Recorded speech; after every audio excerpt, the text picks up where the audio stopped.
influencers who masquerade as bug geeks. There is no stopping them, Ian. We'll soon be here. How dare you, insect? How dare you interrupt my ascendance? You what bugs me? Researching pests on the internet. We all know that everything on the internet's true, right? Very dangerous. You go first. The truth is, trying to learn anything about bugs to history or anything in between has become more difficult in this age of information.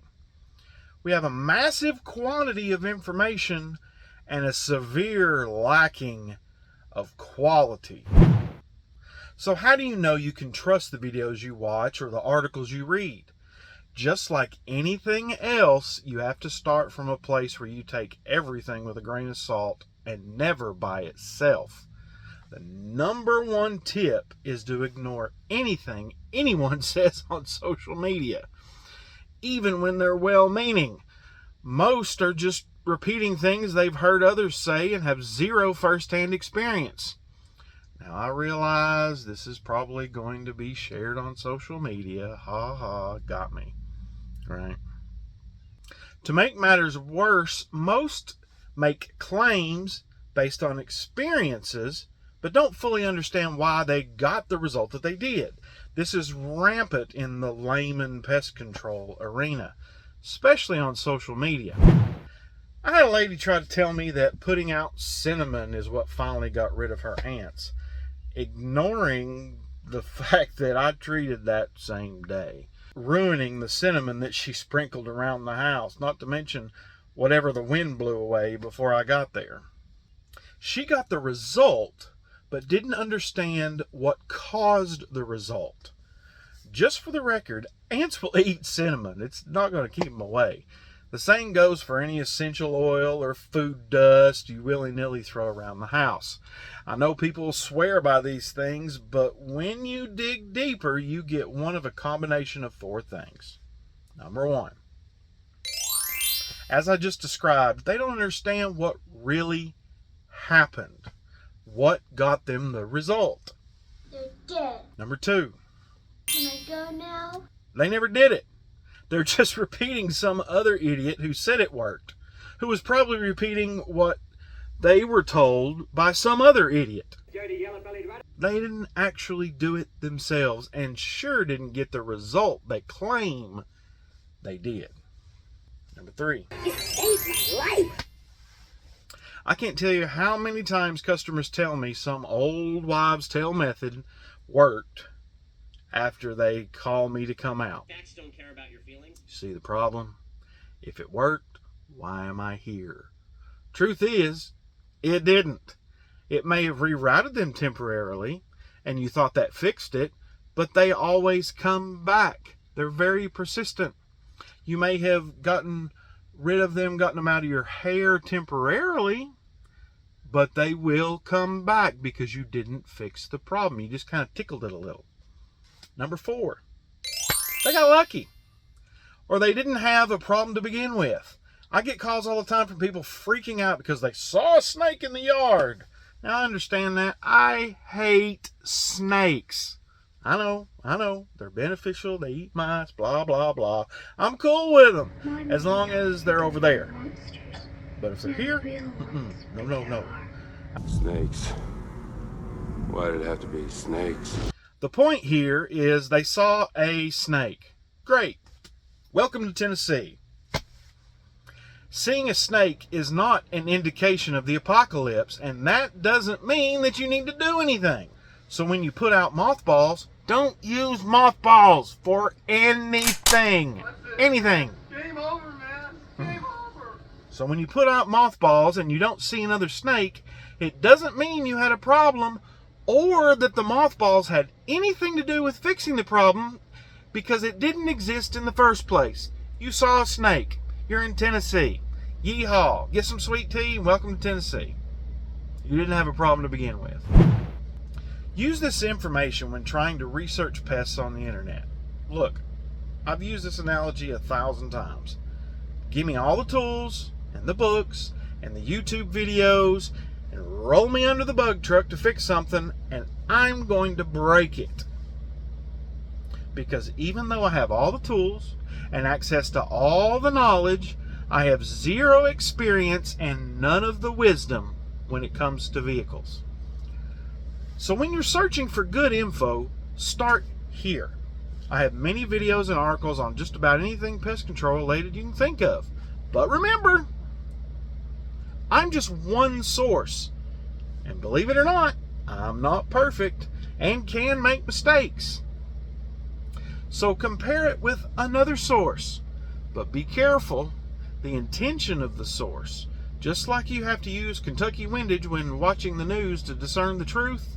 Is it a company that's only goal is to sell you a service? Or has some marketing AI silliness written an article and has no perspective because it's written for SEO to get them on the first page of Google? What about a random blogger that writes about gardening but just happens to stray into the subject that you're interested in? What about a news article where they interviewed someone who knows what they're talking about, but then they cut it up to be more clickbait friendly? You must take all of these into perspective. Yes, I do these videos as part of my company to hopefully sell some business, but 90% of you aren't even close to East Tennessee. This is educational primarily because there is a gargantuan plethora of bad information out there. In the age of creators on YouTube and TikTok needing to pump out content constantly, they are not a good source of information. That's because it's a rat. Notice I don't put these out that often because I'm not going to just put out content to put out content and tell you a bunch of lies and stretch the truth. There are some real shysters out there spitting bad info. One guy on TikTok supposedly used to be a pest control operator, but his videos blew up so much that that's all he does now. And 99% of his information is misleading and only represented in a way to get clicks and reactions rather than to disseminate good information. He's trash. Another guy on YouTube who has a massive following for a guy talking about bug stuff. Bug stuff isn't sexy. The problem is he generally knows what he's talking about, but he's isolated himself from many of the community and thinks he is the god of pest control. He has some ideas. They're not only odd, but wrong, because he doesn't fully continue to educate himself. This information changes constantly. We have to keep up on it. Anyway, lots of people listen to what he has to say, but those of us in the community roll our eyes and snicker when his name comes up. Kind of like Billy the Exterminator. Now, that guy's a real dope. Last I heard, he lost his bug license and had to go to Canada to trap wild. Just like that? Yes. The point is, social media popularity does not translate to good bug information. They are in it to win YouTube. They don't care about your bugs. So what about university studies? Well, those are usually pretty good for unbiased data. But even those can have some spin on them as well. Like who is paying them to write the paper? Got to think about that. Even then, oftentimes they're so technical that unless you're a board certified entomologist or an associate certified entomologist like me, translating that data to usable real world information could be out of reach. We can get pretty nerdy when it comes to bugs. Another issue with even the university studies from people with doctor in their name is being current. Years ago when bed bugs came back on the scene, no one had a clue what to do, and very few had even seen them before. And that started a scramble for the smarter than me people to figure it out, so we knew how to control them. We had bed bugs before here in the U.S., but it was a long time ago, and this new batch is a whole new level. So those studies had good information at the time, but since then we've learned more, and some of that info is not necessarily wrong, but it's out of date. For instance, the idea that heat to kill bed bugs exploded because everyone was struggling for answers. The media picked up on it and touted heat as the silver bullet for bed bugs, before the industry really even got their feet wet in the technology.